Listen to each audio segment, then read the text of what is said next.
కష్టమే, బట్ ఒక మాట చెప్తాను. పుట్టినప్పటి నుంచి ఇప్పటిదాకా ఎవరైతే మనుషులతో మీరు కలిశారో, ఎవరితో అయితే మీరు మాట్లాడారో, ఏదైతే బంధుత్వాలు మీతో ఉన్నాయో అన్నీ ఏదో ఒక రోజు తెగిపోతాయి. అందరూ వదిలేసి వెళ్ళిపోతారు.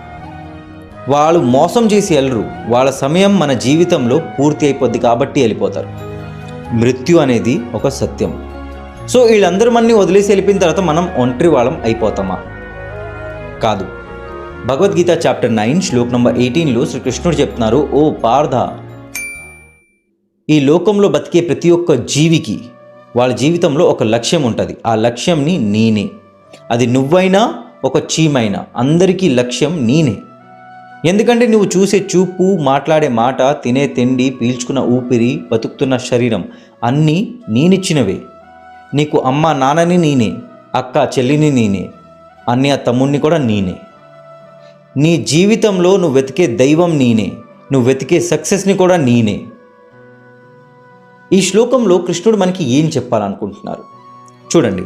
మనకి మైట్ బి అనిపించవచ్చు ఏంటంటే, ఈ జీవితంలో ఇప్పుడు మనం కృష్ణుడి గురించి నేర్చుకుంటున్నాం, మాకు కృష్ణుడి గురించి తెలుస్తుంది అనుకుంటున్నాం. బట్ మన ఆత్మకి మొదటి జన్మ నుంచి ఇప్పుడు దాకా తోడు ఉన్నది ఆ బంధువు కృష్ణుడు మాత్రమే.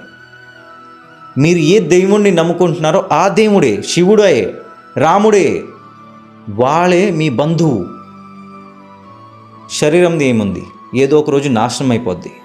బట్ దేవుడు ఎప్పుడు నాశనం అవ్వడు.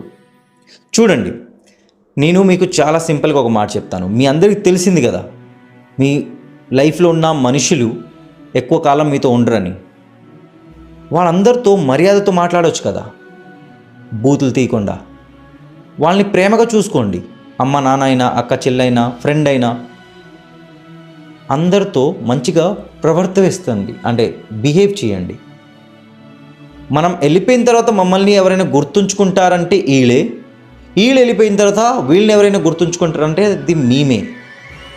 సో అందరినీ సమానంగా ఈక్వల్గా రెస్పెక్ట్ చేసి మంచి మెమరీస్ తోటే పంపించండి.